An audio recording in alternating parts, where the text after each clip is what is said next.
Arrange the following in decreasing order of basic strength. Now we know that electron donating groups, they increase the basicity, they enhance the basicity, while electron withdrawing groups, they decrease the basicity. Fine. Okay, now according to this, tertiary amines are more basic than secondary amines, which are more basic than primary amines if we talk about the gaseous phase. So in the above molecules which have been given to us, this is a secondary amine while this is a primary amine, right? Out of these two molecules, both are having benzene ring attached to it.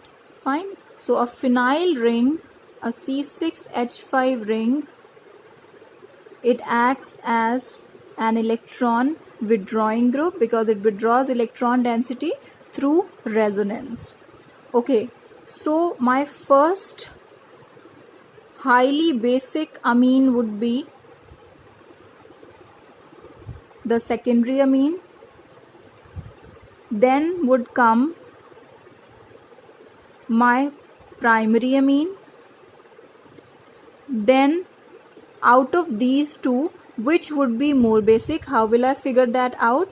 Now in this particular amine, I have only an electron withdrawing group attached, while in this particular amine, I have this electron withdrawing group, but along with this I have two electron donating groups as well. Fine.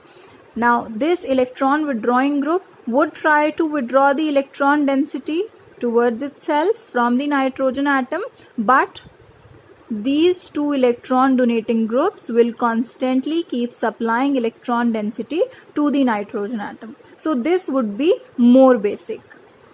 So it would be C6H5N CH3 and then at the end you have this molecule of aniline.